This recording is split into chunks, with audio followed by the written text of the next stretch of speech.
वो दिन أعوذ بالله من الشيطان الرجيم. بسم الله الرحمن الرحيم. ألف لام ميم. ذلك الكتاب لا ريب فيه هدى للمتقين الذين يؤمنون بالغيب ويقيمون الصلاة ومما رزقناهم ينفقون والذين يؤمنون بما أنزل إليك وما أنزل من قبلك وبالآخرة هم يوقنون أولئك على هدى من ربهم وأولئك هم المفلحون. إن الذين كفروا سواء عليهم أأنذرتهم أم لم تنذرهم لا يؤمنون. ختم الله على قلوبهم وعلى سمعهم وعلى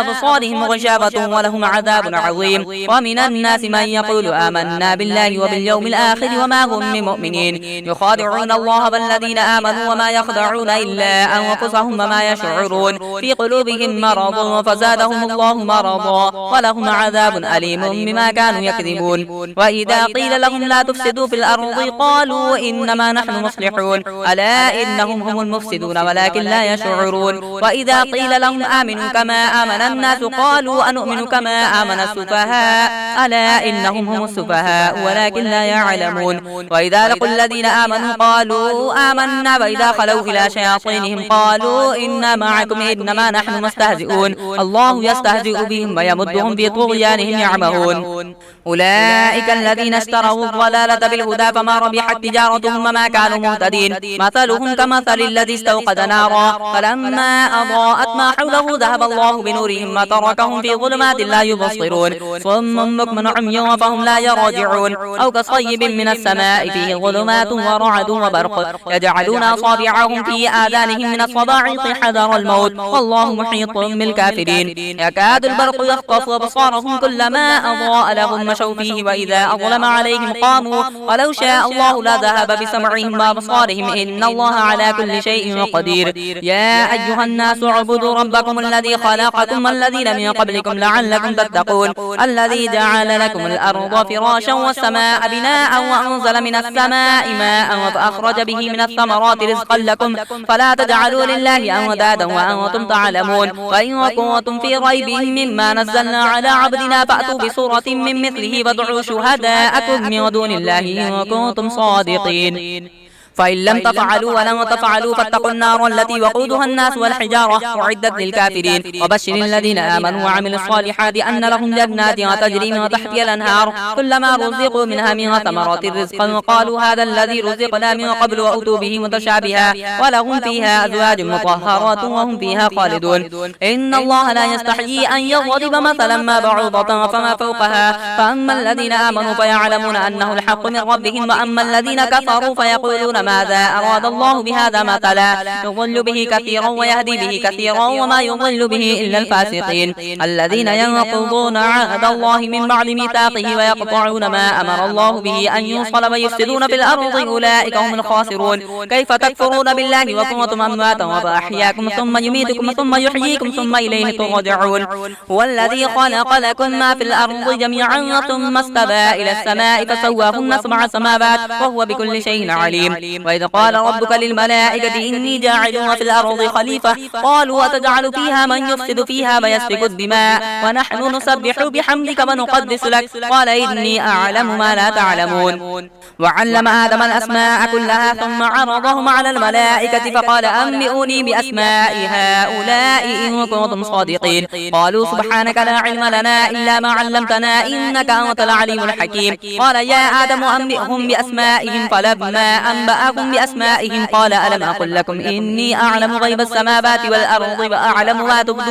وأعلم ما تبدون وما كنتم تكتمون. وإذ قلنا للملائكة اسجدوا لآدم فسجدوا إلا إبليس أبى واستكبر وكان من الكافرين. وقلنا يا آدم اسكن أنت وزوجك الجنة وكلا منها رغدا حيث شئتما ولا تقربا هذه الشجرة فتكونا من الظالمين. فأزلهما الشيطان عنها فأخرجهما مما كان فيه وقلنا اهبطوا بعضكم لبعض عدو ولكم في الأرض الأرض مستقر ومتاع إلى حين. فتلقى آدم من ربه كلمات فتاب عليه إنه هو التواب الرحيم. قل اهبطوا منها جميعا فإما يأتينكم مني هدى فمن تبع هداي فلا خوف عليهم ولا هم يحزنون. والذين كفروا وكذبوا بآياتنا أولئك أصحاب النار هم فيها خالدون. يا بني إسرائيل اذكروا نعمتي التي أنعمت عليكم وأوفوا بعهدي أوف بعهدكم وإياي فارهبون. وآمنوا بما أنزلت مصدقا لما معكم ولا تكونوا أول كافر به ولا تشتروا بآياتي ثمنا قليلا وإياي فاتقون. ولا تلبسوا الحق بالباطل وتكتموا الحق وأنتم تعلمون. وأقيموا الصلاة وآتوا الزكاة واركعوا مع الراكعين. أتأمرون الناس بالبر وتنسون أنفسكم وأنتم تتلون الكتاب أفلا تعقلون. واستعينوا بالصبر والصلاة وإنها لكبيرة إلا على الخاشعين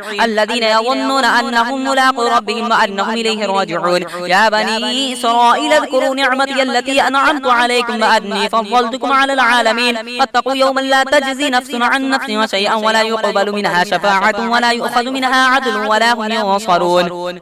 وإذا نجيناكم من آل فرعون يسومونكم سوء العذاب يذبحون أبناءكم ويستحيون نساءكم وفي ذلكم بلاء من ربكم عظيم. وإذ فرقنا بكم البحر فأنجيناكم وأغرقنا آل فرعون فأنتم تنظرون. وإذ واعدنا موسى 40 ليلة ثم اتخذتم العجل من بعده فأنتم ظالمون ثم عفونا عنكم من بعد ذلك لعلكم تشكرون. وإذ آتينا موسى الكتاب والفرقان لعلكم تهتدون. وإذ قال موسى لقومه يا قوم إنكم ظلمتم أنفسكم باتخاذكم العجل فتوبوا إلى بارئكم فاقتلوا أنفسكم ذلكم خير لكم عند بارئكم فتاب عليكم إنه هو التواب الرحيم. وإذ قلتم يا موسى لن نؤمن لك حتى نرى الله جهرة فأخذتكم الصاعقة وأنتم تنظرون ثم بعثناكم من بعد موتكم لعلكم تشكرون. وظللنا عليكم الغمام وأنزلنا عليكم المن والسلوى كلوا من طيبات ما رزقناكم وما ظلمونا ولكن كانوا أنفسهم يظلمون. وإذ قلنا ادخلوا هذه القرية فكلوا منها حيث شئتم رغدا وادخلوا الباب سجدا وقولوا حطة نغفر لكم خطاياكم وسنزيد المحسنين. فبدل الذين ظلموا قولا غير الذي قيل لهم فأنزلنا على الذين ظلموا رجزا من السماء بما كانوا يفسقون. وإذ استسقى موسى لقومه فقلنا اضرب بعصاك الحجر فانفجرت منه 12 عينا قد علم كل أناس مشربهم كلوا واشربوا من رزق الله ولا تعثوا في الأرض مفسدين. إذ قلتم يا موسى لن نصبر على طعام واحد فادع لنا ربك يخرج لنا مما تنبت الأرض من بقلها وقثائها وفومها وعدسها وبصلها قال تستبدلون الذي هو أدنى بالذي هو خير اهبطوا مصرا فإن لكم ما سألتم وضربت عليهم الذلة والمسكنة وباءوا بغضب من الله ذلك بأنهم كانوا يكفرون بآيات الله ويقتلون النبيين بغير الحق ذلك بما عصوا وكانوا يعتدون. إن الذين آمنوا والذين هادوا والنصارى والصابئين من آمن بالله واليوم الآخر وعمل صالحا فلهم أجرهم عند ربهم ولا خوف عليهم ولا هم يحزنون. وإذا أخذنا ميثاقكم ورفعنا فوقكم الطور خذوا ما آتيناكم من قوة واذكروا ما فيه لعلكم تتقون ثم توليتم من بعد ذلك فلولا فضل الله عليكم ورحمته لكنتم من الخاسرين. ولقد علمتم الذين اعتدوا منكم في السبت فقلنا لهم كونوا قردة خاسئين فجعلناها نكالا لما بين يديها وما خلفها وموعظة للمتقين. فإذ قال موسى لقومه إن الله يأمركم أن تذبحوا بقرة قالوا أتتخذنا هزوا قال أعوذ بالله أن أكون من الجاهلين. قالوا ادع لنا ربك يبين لنا ما هي قال إنه يقول إنها بقرة لا فارض ولا بكر عبال بين ذلك فافعلوا ما تؤمرون. قالوا ادع لنا ربك يبين لنا ما لونها قال إنه يقول إنها بقرة صفراء فاقع لونها تسر الناظرين. قالوا ادع لنا ربك يبين لنا ما هي إن البقرة شابه علينا وإنا إن شاء الله لمهتدون. قال إنه يقول إنها بقرة لا ذلول وتثير الأرض ولا تسقي الحرث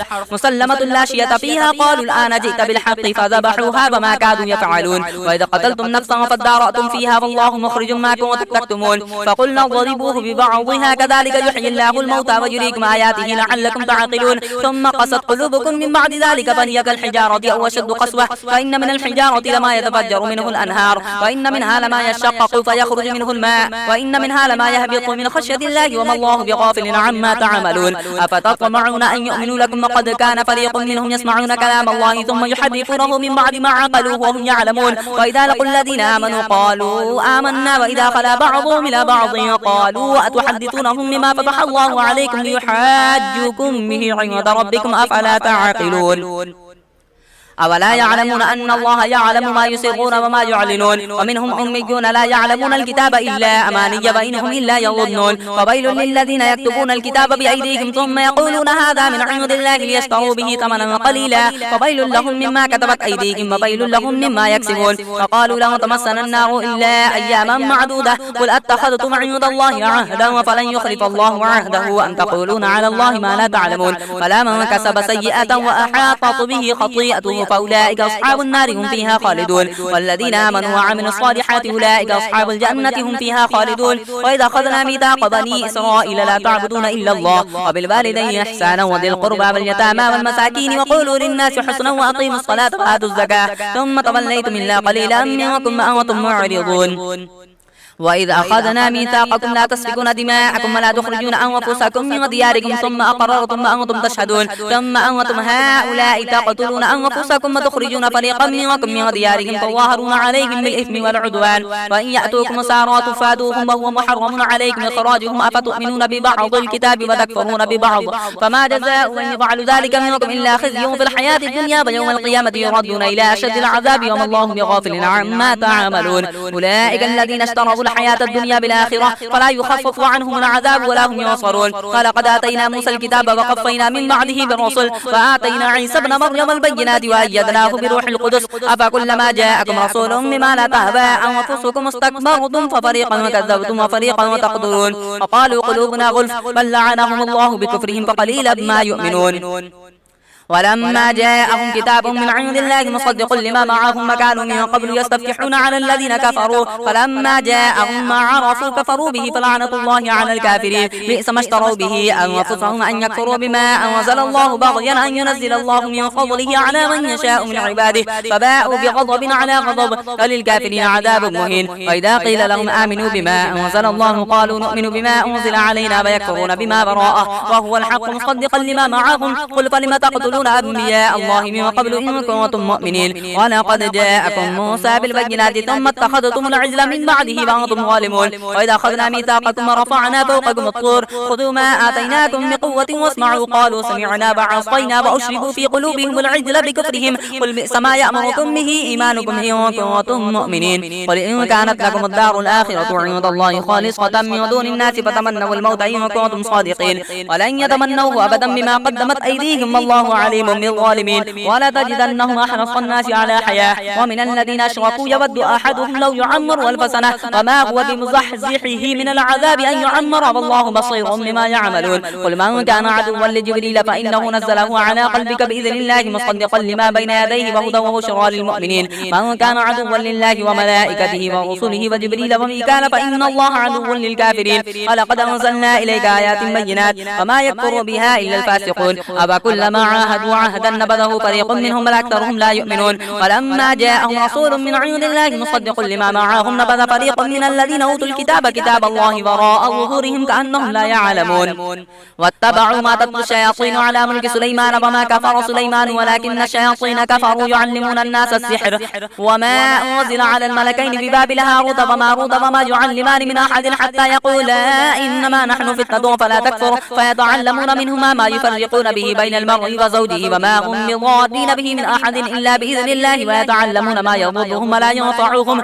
ولقد علموا لمن اشتراه ما له في الآخرة من خلاق ولبئس ما شروا به أنفسهم لو كانوا يعلمون ولو أنهم آمنوا واتقوا لمثوبة من عند الله خير لو كانوا يعلمون يا أيها الذين آمنوا لا تقولوا راعنا وقولوا انظرنا واسمعوا وللكافرين عذاب أليم ما يود الذين كفروا من أهل الكتاب ولا المشركين أن ينزل عليكم من خير من ربكم الله يختص برحمته من يشاء والله ذو الفضل العظيم ما ننسخ من آية أو ننسها نأت بخير منها أو مثلها ألم تعلم أن الله على كل شيء قدير ألم تعلم أن الله له ملك السماوات والأرض وما لكم من دون الله من ولي ولا نصير أم تريدون أن تسألوا رسولكم كما سئل موسى من قبل ومن يتبدل الكفر بالإيمان فقد ضل سواء السبيل ود كثير من أهل الكتاب لو يردونكم من بعد إيمانكم كفارا حسدا من عند أنفسهم من بعد ما تبين لهم الحق فاعفوا واصفحوا حتى يأتي الله بأمره إن الله على كل شيء قدير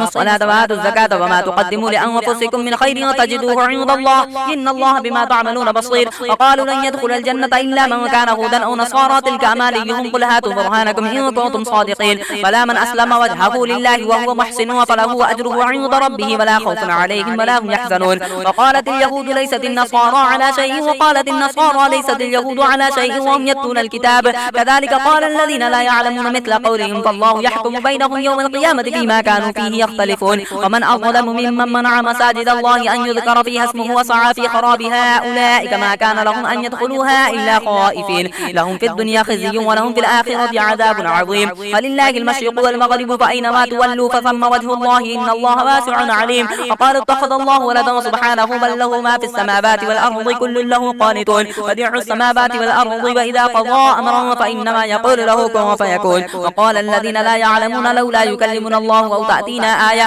كذلك قال الذين من قبلهم مثل قولهم تشابهت قلوبهم قد بينا الآيات لقوم يوقنون إنا أرسلناك بالحق بشيرا ونذيرا ولا تسأل عن أصحاب الجحيم.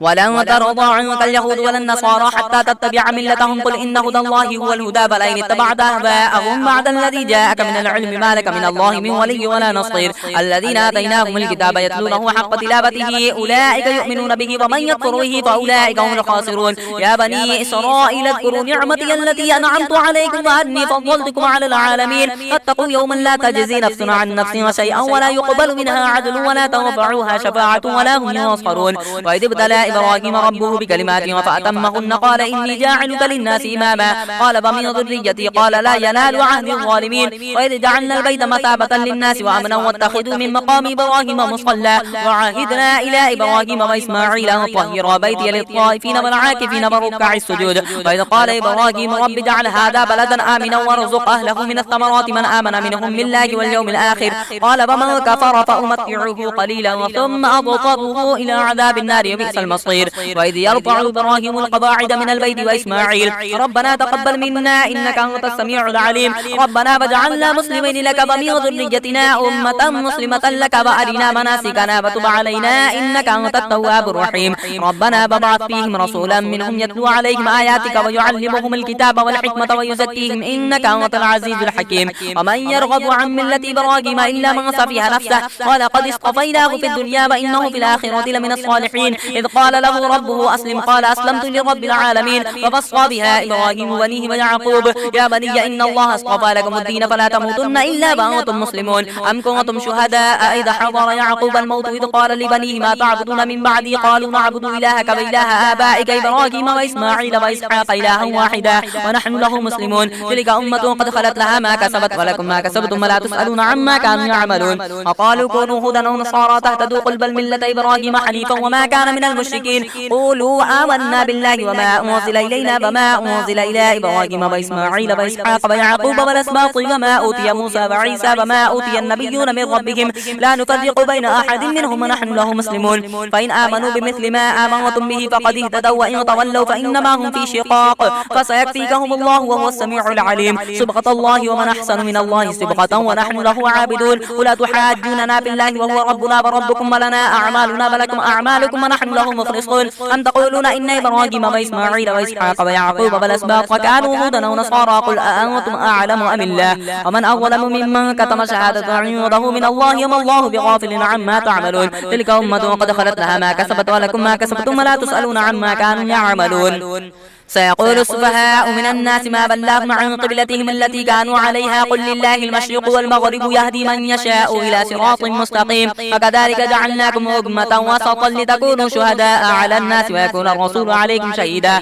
وما جعلنا القبلة التي كنت عليها إلا أن نعلم من يتبع الرسول ممن ينقلب على عقبيه وإن كانت لكبيرة إلا على الذين هدى الله وما كان الله ليضيع إيمانكم إن الله بالناس لرؤوف رحيم. قد نرى تقلب وجهك في السماء فلنولينك قبلة ترضاها فول وجهك الشطر المسجد الحرام وحيث ما كنتم فولوا وجوهكم شطره وإن الذين أوتوا الكتاب ليعلمون أنه الحق من ربهم وما الله بغافل عما يعملون. ولئن أتيت الذين أوتوا الكتاب بكل آية ما تبعوا قبلتك وما أنت بتابع قبلتهم وما بعضهم بتابع قبلة بعض ولئن اتبعت أهواءهم من بعد ما جاءك من العلم إنك إذا لمن الظالمين. الذين آتيناهم الكتاب يعرفونه كما يعرفون أبناءهم وإن فريقا منهم ليكتمون الحق وهم يعلمون. الحق من ربك فلا تكونن من الممترين ولكل وجهة هو موليها فاستبقوا الخيرات أينما تكونوا يأتي بكم الله جميعا إن الله على كل شيء قدير ومن حيث خرجت فضل وجهك شطر المسجد الحرام فإنه للحق من ربك وما الله بغافل عما تعملون ومن حيث خرجت فضل وجهك شطر المسجد الحرام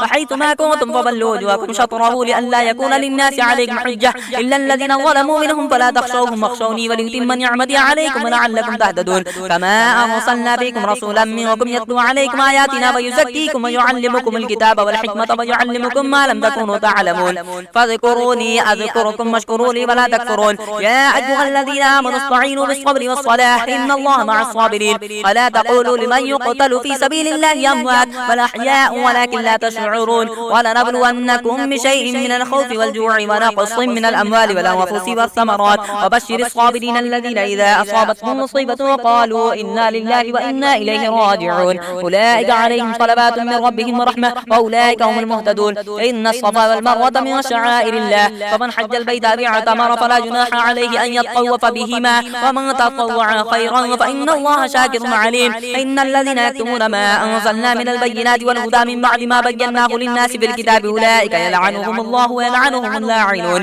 إلا الذين تابوا وأصلحوا وبينوا فأولئك أتوب عليهم أنا التواب الرحيم إن الذين كفروا وماتوا وهم كفار أولئك عليهم لعنة الله والملائكة والناس أجمعين خالدين فيها لا يخفف عنهم العذاب ولا هم ينظرون وإلهكم إله واحد لا إله إلا هو الرحمن الرحيم إن في خلق السماوات والأرض واختلاف الليل والنهار والفلك التي تجري في البحر بما ينفع الناس وما أنزل الله من السماء من ماء فأحيا به الأرض بعد موتها وبث فيها من كل دابة وتصريف الرياح والسحاب المسخر بين السماء والأرض لآيات لقوم يعقلون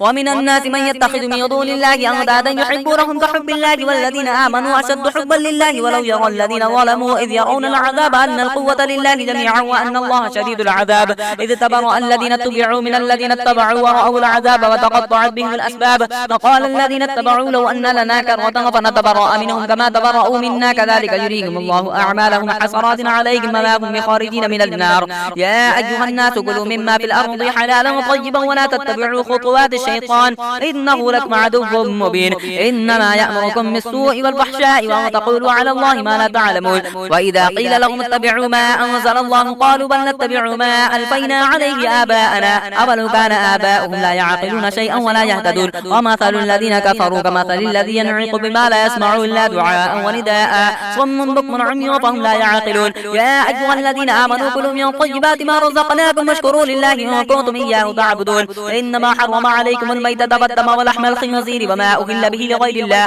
فمن اضطر غير باغ ولا عاد فلا إثم عليه إن الله غفور رحيم إن الذين يكتمون ما أنزل الله من الكتاب ويشترون به ثمنا قليلا أولئك ما يأكلون في بطونهم إلا النار ولا يكلمهم الله يوم القيامة ولا يزكيهم ولهم عذاب أليم أولئك الذين اشتروا الضلالة بالهدى والعذاب بالمغفرة فما أصبرهم على النار ذلك بأن الله نزل الكتاب بالحق وإن الذين اختلفوا في الكتاب لفي شقاق بعيد ليس البر أن تولوا وجوهكم قبل المشرق والمغرب ولكن البر من آمن بالله واليوم الآخر والملائكة والكتاب والنبيين وآتى المال على حبه ذوي القربى واليتامى والمساكين وابن السبيل والسائلين وفي الرقاب وأقام الصلاة وآتى الزكاة والموفون بعهدهم إذا عاهدوا والصابرين في البأساء والضراء وحين البأس أولئك الذين صدقوا وأولئك هم المتقون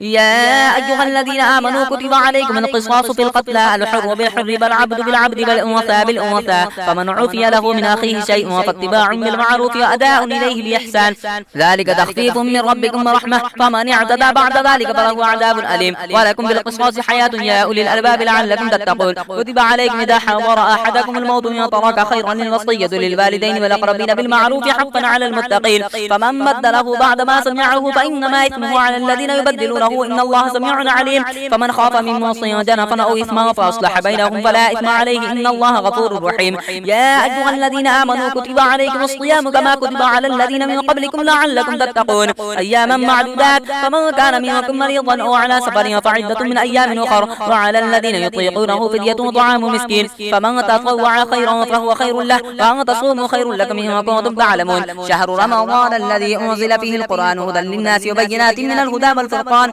فمن شهد منكم الشهر فليصم، ومن كان مريضا وعلى سفر فعدة من أيام أخر، يريد الله بكم اليسر ولا يريد بكم العسر ولتكملوا العدة ولتكبروا الله على ما هداكم ولعلكم تشكرون. وإذا سألك عبادي عني فإني قريب أجيب دعوة الداعي إذا دعاني فليستجيبوا لي وليؤمنوا بي لعلهم يرشدون. وحل لكم ليلة الصيام الرفث إلى نسائكم هن لباس لكم وأنتم لباس لهن، علم الله أنكم كنتم تختانون أنفسكم فتاب عليكم وعفى عنكم، فالآن باشروهن وابتغوا ما كتب الله لكم وكلوا واشربوا حتى يتبين لكم الخيط الأبيض من الخيط الأسود من الفجر، ثم أتموا الصيام إلى الليل ولا تباشروهن وأنتم عاكفون في المساجد، تلك حدود الله فلا تقربوها، كذلك يبين الله آياته للناس لعلهم يتقون. ولا تأكلوا أموالكم بينكم بالباطل وتدلوا بها إلى الحكام لتأكلوا فريقا من أموال الناس بالإثم وأنتم تعلمون. يسألونك عن الأهلة قل هي مواقيت للناس والحج، وليس البر بأن تأتوا البيوت من ظهورها ولكن البر من اتقى وأتوا البيوت من أبوابها واتقوا الله لعلكم تفلحون. وقاتلوا في سبيل الله الذين يقاتلونكم ولا تعتدوا إن الله لا يحب المعتدين. واقتلوهم حيث ثقفتموهم وأخرجوهم من حيث أخرجوكم، الفتنة أشد من القتل، ولا تقاتلوهم عند المسجد الحرام حتى يقاتلوكم فيه، فإن قاتلوكم فقتلوهم كذلك جزاء الكافرين، فإن انتهوا فإن الله غفور رحيم. فقاتلوهم حتى لا تكون فتنة ويكون الدين لله، فإن انتهوا فلا عدوان إلا على الظالمين. الشهر الحرام بالشهر الحرام والحرمات قصاص، فمن اعتدى عليكم فاعتدوا عليه بمثل ما اعتدى عليكم، واتقوا الله واعلموا أن الله مع المتقين. وأنفقوا في سبيل الله ولا تلقوا بأيديكم إلى التهلكة وأحسنوا إن الله يحب المحسنين. فأتموا الحج والعمرة لله، فإن احصرتم فما استيسر من الهدي، ولا تحلقوا رؤوسكم حتى يبلغ الهدي محله، فمن كان منكم مريضا أو به أذى من رأسه ففدية من صيام أو صدقة أو نسك، فإذا أمنتم فمن تمتع بالعمرة إلى الحج فما استيسر من الهدي، فمن لم يجد فصيام 3 أيام في الحج و7 إذا رجعتم، تلك 10 كاملة، ذلك لمن لم يكن أهله حاضر المسجد الحرام. واتقوا الله واعلموا أن الله شديد العقاب. الحج أشهر معلومات، فمن فرض فيهن الحج فلا رفث ولا فسوق ولا جدال في الحج، وما تفعلوا من خير يعلمه الله، وتزودوا فإن خير الزاد التقوى، واتقون يا أولي الألباب. ليس عليكم جناح أن تبتغوا فضلا من ربكم، فإذا أفضتم من عرفات فاذكروا الله عند المشعر الحرام واذكروه كما هداكم وإن كنتم من قبله لمن الضالين، ثم أفيضوا من حيث أفاض الناس واستغفروا الله إن الله غفور رحيم. فإذا قضيتم مناسككم فاذكروا الله كذكركم آباءكم أو أشد ذكرا. ومن الناس من يقول ربنا آتنا في الدنيا وما له في الآخرة من خلاق، ومنهم من يقول ربنا آتنا في الدنيا حسنة وفي الآخرة حسنة وقنا عذاب النار، أولئك لهم نصيب مما كسبوا والله سريع الحساب. واذكروا الله في أيام معدودات، فمن تعجل في يومين فلا إثم عليه، ومن تأخر فلا إثم عليه لمن اتقى، واتقوا الله واعلموا أنكم إليه تحشرون. ومن الناس من يعجبك قوله في الحياة الدنيا ويشهد الله على ما في قلبه وهو ألد الخصام، وإذا تولى سعى في الأرض ليفسد فيها ويهلك الحرث والنسل والله لا يحب الفساد. وإذا قيل له اتق الله أخذته العزة بالإثم فحسبه جهنم ولبئس المهاد. ومن الناس من يشري نفسه ابتغاء مرضات الله والله رؤوف بالعباد. يا أيها الذين آمنوا ادخلوا في السلم كافة ولا تتبعوا خطوات الشيطان إنه لكم عدو مبين. فإن زللتم من بعد ما جاءتكم البينات فاعلموا أن الله عزيز حكيم. هل ينظرون إلا أن يأتيهم الله في ظلال من الغمام والملائكة وقضي الأمر وإلى الله ترجع الأمور. سل بني إسرائيل كما آتيناكم من آية بينة ومن يبدل نعمة الله من بعد ما جاءته فإن الله شديد العقاب. زين للذين كفروا الحياة الدنيا ويسخرون من الذين آمنوا والذين اتقوا فوقهم يوم القيامة والله يرزق من يشاء بغير حساب. كان الناس أمة واحدة فبعث الله النبيين مبشرين ومنذرين وأنزل معهم الكتاب بالحق ليحكم بين الناس فيما اختلفوا فيه وما اختلف فيه إلا الذين أوتوه من بعد ما جاءتهم البينات بغيا بينهم فهدى الله الذين آمنوا لما اختلفوا فيه من الحق بإذنه والله يهدي من يشاء إلى صراط مستقيم. أم حسبتم أن تدخلوا الجنة ولما يأتكم مثل الذين خلوا من قبلكم مستهم البأساء والضراء وزلزلوا حتى يقول الرسول والذين آمنوا معه متى نصر الله ألا إن نصر الله قريب. يسألونك ماذا ينفقون قل ما أنفقتم من خير فللوالدين والأقربين واليتامى والمساكين وابن السبيل وما تفعلوا من خير فإن الله به عليم. كتب عليكم القتال وهو كره لكم وعسى أن تكرهوا شيئا وهو خير لكم وعسى أن تحبوا شيئا وهو شر لكم والله يعلم وأنتم لا تعلمون. يسألونك عن الشهر الحرام قتال فيه قل قتال فيه كبير وصد عن سبيل الله وكفر به والمسجد الحرام وإخراج أهله منه أكبر عند الله الله والفتنة أكبر من القتل ولا يزالون يقاتلونكم حتى يردوكم عن دينكم إن استطاعوا ومن يرتد منكم عن دينه فيمت وهو كافر فأولئك حبطت أعمالهم في الدنيا والآخرة وأولئك أصحاب النار هم فيها خالدون إن الذين آمنوا والذين هاجروا وجاهدوا في سبيل الله أولئك يرجون رحمة الله والله غفور رحيم يسألونك عن الخمر والميسر قل فيهما إثم كبير ومنافع للناس وإثمهما أكبر من نفعهما ويسألونك ماذا ينفقون قل العفو كذلك يبين الله لكم الآيات لعلكم تتفكرون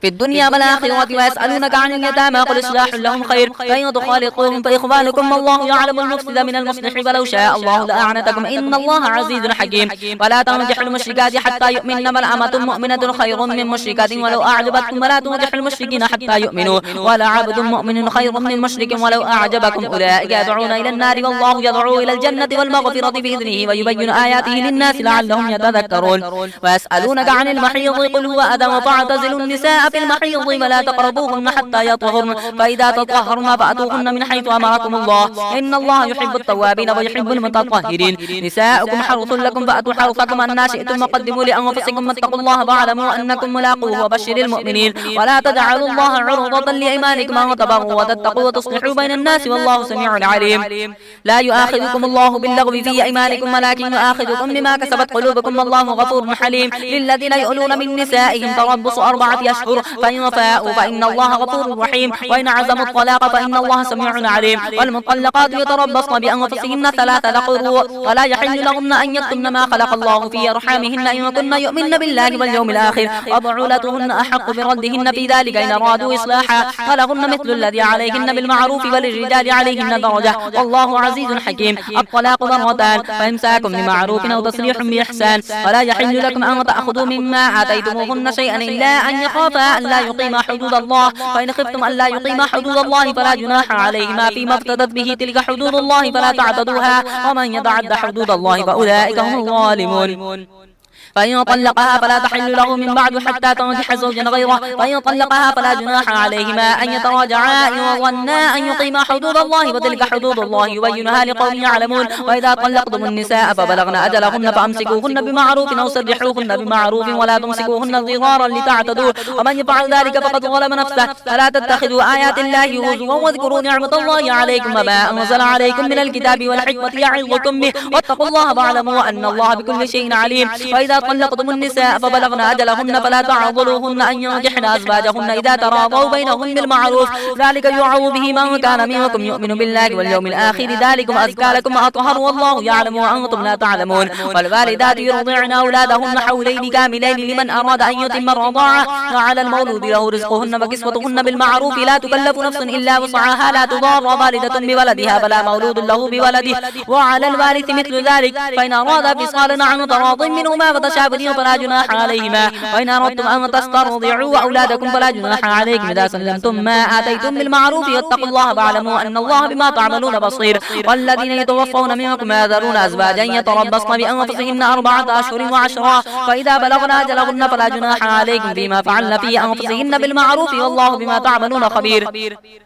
ولا جناح عليكم فيما عرضتم به من خطبة النساء وكنتم في أنفسكم علم الله أنكم ستذكرونهن ولكن لا تواعدوهن سرا إلا أن تقولوا قولا معروفا ولا تعزموا عقدة النكاح حتى يبلغ الكتاب أجله واعلموا أن الله يعلم ما في أنفسكم فاحذروه واعلموا أن الله غفور حليم لا جناح عليكم إن طلقتم النساء ما لم تمسوهن وتفرضوا لهن فريضة ومتعوهن على الموسع قدره وعلى المقتدر قدره وطاعا بالمعروف حقا على المحسنين فإن طلقتم من قبل أن تمسوهن فقد فرضتم لهن فريضة فنصف ما فرضتم إلا أن يعفون أو يعفو الذي بيده عقدة النكاح فأن تعافوا أقرب للتقوى فلا تنسوا الفضل بينكم إن الله بما تعملون بصير حافظوا على الصلوات والصلاة الوسطى وقوموا لله قانتين فإن خفتم فرجالا أو ركبانا فإذا أمنتم فاذكروا الله كما علمكم ما لم تكونوا تعلمون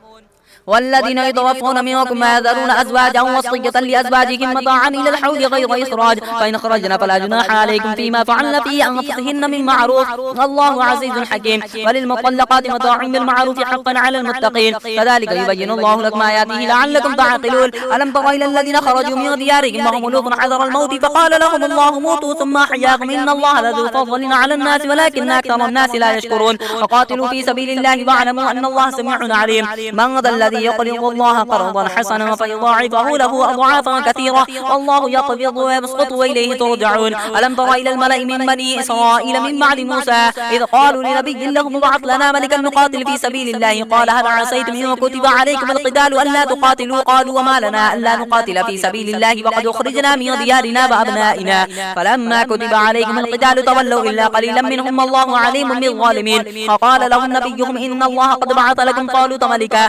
قالوا أن يكون له الملك علينا ونحن أحق بالملك منه ولم يؤت سعة من المال قال إن الله اصطفاه عليكم وزاده بسطة في العلم والجسم والله يؤتي ملكه من يشاء والله واسع عليم. وقال لهم نبيهم إن آية ملكه أن يأتيكم التابوت فيه سكينة من ربكم وبقية مما ترك آل موسى وآل هارون تحمله الملائكة إن في ذلك لآية لكم إن كنتم مؤمنين. فلما فصل طالوت بالجنود قال إن الله مبتليكم بنهر فمن شرب منه فليس مني ومن لم يطعمه فإنه مني إلا من اغترف غرفة بيده فشربوا منه إلا قليلا منهم. فلما جاوزه هو والذين آمنوا معه قالوا لا طاقة لنا اليوم بجالوت وجنوده قال الذين يظنون أنهم ملاقوا الله كم من فئة قليلة غلبت فئة كثيرة بإذن الله والله مع الصابرين. ولما برزوا لجالوت وجنوده قالوا ربنا افرغ علينا صبرا وثبت أقدامنا وانصرنا على القوم الكافرين فهزموهم بإذن الله وقتل داود جالوت وآتاه الله الملك والحكمة وعلمه مما يشاء ولولا دفع الله الناس بعضهم ببعض لفسدت الأرض ولكن الله ذو فضل على العالمين. تلك آيات الله نتلوها عليك بالحق وإنك لمن المرسلين. تلك الرسل فضلنا بعضهم على بعض منهم من كلم الله ورفع بعضهم درجات وآتينا عيسى ابن مريم البينات وأيدناه بروح القدس ولو شاء الله ما قتل الذين من بعدهم من بعد ما جاءتهم البينات ولكن اختلفوا فمنهم من آمن ومنهم من كفر ولو شاء الله ما قتلوا ولكن الله يفعل ما يريد. يا أيها الذين آمنوا أنفقوا مما رزقناكم من قبل أن يأتي يوم لا بيع فيه ولا خلة ولا شفاعة والكافرون هم الظالمون. الله لا إله إلا هو الحي القيوم لا تأخذه سنة ولا نوم له ما في السماوات وما في الأرض من ذا الذي يشفع عنده إلا بإذنه يعلم ما بين أيديهم وما خلفهم ولا يحيطون بشيء من علمه إلا بما شاء وسع كرسيه السماوات والأرض ولا يؤوده حفظهما وهو العلي العظيم. لا إكراه في الدين قد تبين الرشد من الغي فمن يكفر بالطاغوت ويؤمن بالله فقد استمسك بالعروة الوثقى لا انفصام لها والله سميع عليم. الله ولي الذين آمنوا يخرجهم من الظلمات إلى النور والذين كفروا أولياءهم الطاغوت يخرجونهم من النور إلى الظلمات أولئك أصحاب النار هم فيها خالدون. ألم تر إلى الذي حاج إبراهيم في ربه أن آتاه الله الملك إذ قال إبراهيم ربي الذي يحيي ويميت قال أنا أحيي وأميت قال إبراهيم فإن الله يأتي بالشمس من المشرق فأت بها من المغرب فبهت الذي كفر والله لا يهدي القوم الظالمين. أو كالذي مر على قرية وهي خاوية على عروشها قال أدنى يحيي هذه الله بعد موتها فأماته الله 100 عام ثم بعثه قال كم لبثت قال لبثت يوما أو بعض يوم قال بل لبثت 100 عام فانظر إلى طعامك وشرابك لم يتسنى وانظر إلى حمارك ولنجعلك آية للناس وانظر إلى العظام كيف ننشزها ثم نكسوها لحما فلما تبين له قال أعلم أن الله على كل شيء قدير. وإذ قال إبراهيم ربي أرني كيف تحيي الموتى قال أولم تؤمن قال بلى ولكن ليطمئن قلبي قال فخذ 4 من الطير فصرهن إليك ثم جعل على كل جبل منهن جزءا ثم ادعوهن يأتينك سعيا واعلم أن الله عزيز حكيم. مثل الذين ينفقون أموالهم في سبيل الله كمثل حبة أنبتت 7 سنابل في كل سنبلة 100 حبة والله يضاعف لمن يشاء والله واسع عليم. الذين ينفقون أموالهم في سبيل الله ثم لا يتبعون ما أنفقوا منا ولا أذى لهم أجرهم عند ربهم ولا خوف عليهم ولا هم يحزنون قول معروف ومغفرة خير من صدقة يتبعها أذى والله غني حليم. يا أيها الذين آمنوا لا تبطلوا صدقاتكم بالمن والأذى كالذي ينفق ماله رئاء الناس ولا يؤمن بالله واليوم الآخر فمثله كمثل صفوان عليه تراب فأصابه وابل فتركه صلدا لا يقدرون على شيء مما كسبوا والله لا يهدي القوم الكافرين. ومثل الذين ينفقون أموالهم ابتغاء مرضات الله وتثبيتا من أنفسهم كمثل جنة من ربوة أصابها بابل فآتت أكلها ضعفين فإن لم يصبها بابل فطلوا والله بما تعملون بصير. أيود أحدكم أن تكون له جنة من نخيل وأعناب تجري من تحتها الأنهار له فيها من كل الثمرات وأصابه الكبر وله ذرية ضعفاء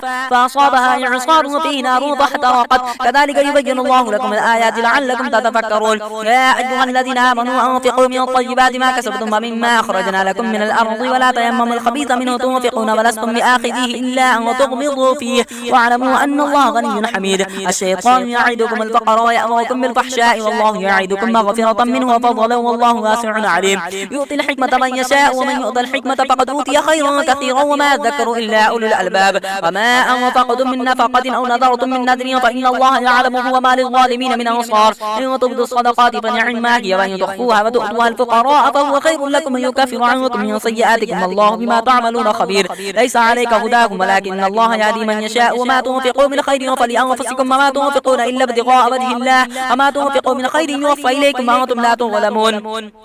للفقراء الذين احصروا في سبيل الله لا يستطيعون ضربا في الأرض يحسبهم الجاهل أغنياء من التعفف تعرفهم بسيماهم لا يسألون الناس إلحافا وما تنفقوا من خير فإن الله به عليم. الذين ينفقون أموالهم بالليل والنهار سرا وعلانية فلهم أجرهم عند ربهم ولا خوف عليهم ولا هم يحزنون. الذين يأكلون الربا لا يقومون إلا كما يقوم الذي يتخبطه الشيطان من المس ذلك بأنهم قالوا إنما البيع مثل الربا فأحل الله البيع وحرم الربا. فمن جاءه موعظة من ربه فانتهى فله ما سلف وأمره إلى الله ومن عاد فأولئك أصحاب النار هم فيها خالدون. يمحق الله الربا ويربي الصدقات والله لا يحب كل كفار أثيم. إن الذين آمنوا وعملوا الصالحات وأقاموا الصلاة وآتوا الزكاة لهم أجرهم عند ربهم ولا خوف عليهم ولا هم يحزنون. يا أيها الذين آمنوا اتقوا الله وذروا ما بقي من الربا إن كنتم مؤمنين فإن لم تفعلوا فأذنوا بحرب من الله ورسوله وإن تبتم فلكم رؤوس أموالكم لا تظلمون ولا تظلمون. وإن كان ذو عسرة فنظيرة إلى ميسرة وأن تصدقوا خير لكم إن كنتم تعلمون. واتقوا يوما ترجعون فيه إلى الله ثم توفى كل نفس ما كسبت وهم لا يظلمون. يا أيها الذين آمنوا إذا تداينتم بدين إلى أجل مسمى فاكتبوه وليكتب بينكم كاتب بالعدل ولا يأبى كاتب أن يكتب كما علمه الله فليكتب وليملل الذي عليه الحق وليتق الله ربه ولا يبخس منه شيئا. فإن كان الذي عليه الحق سفيها أو ضعيفا أو لا يستطيع أن يمله فليملل وليه بالعدل واستشهدوا شهيدين من رجالكم فإن لم يكونا رجلين فرجل وامرأتان ممن ترضون من الشهداء أن تضل إحداهما فتذكر إحداهما الأخرى ولا يأبى الشهداء إذا ما دعوا فلا تسأموا أن تكتبوه صغيرا أو كبيرا إلى أجله ذلكم أقسط عند الله وأقوم للشهادة بعدنا ألا ترتابوا إلا أن تكون تجارة حاضرة وتديرونها بينكم فليس عليكم جناح ألا تكتبوها. وأشهدوا إذا تبايعتم ولا يضار كاتب ولا شهيد وإن تفعلوا فإنه فسوق بكم واتقوا الله ويعلمكم الله والله بكل شيء عليم. وإن كنتم على سفر ولم تجدوا كاتبا فرهان مقبوضة فإن أمن بعضكم بعضا فليؤدي الذي اؤتمن أمانته وليتق الله ربه ولا تكتموا الشهادة ومن يكتمها فإنه آثم وقلبه والله بما تعملون عليم. لله ما في السماوات وما في الأرض وإن تبدوا ما في أنفسكم وتخفوه يحاسبكم به الله ويغفر لمن يشاء ويعذب من يشاء والله على كل شيء قدير. آمن الرسول بما أنزل إليه من ربه والمؤمنون كل آمن بالله وملائكته وكتبه ورسله لا نفرق بين أحد من رسله وقالوا سمعنا وأطعنا غفرانك ربنا وإليك المصير. لا يكلف الله نفسا إلا وسعها لها ما كسبت وعليها ما اكتسبت. ربنا لا تؤاخذنا إن نسينا أو أخطأنا ربنا ولا تحمل علينا إصرا كما حملته على الذين من قبلنا ربنا ولا تحملنا ما لا طاقة لنا به واعف عنا واغفر لنا وارحمنا أنت مولانا فانصرنا على القوم الكافرين.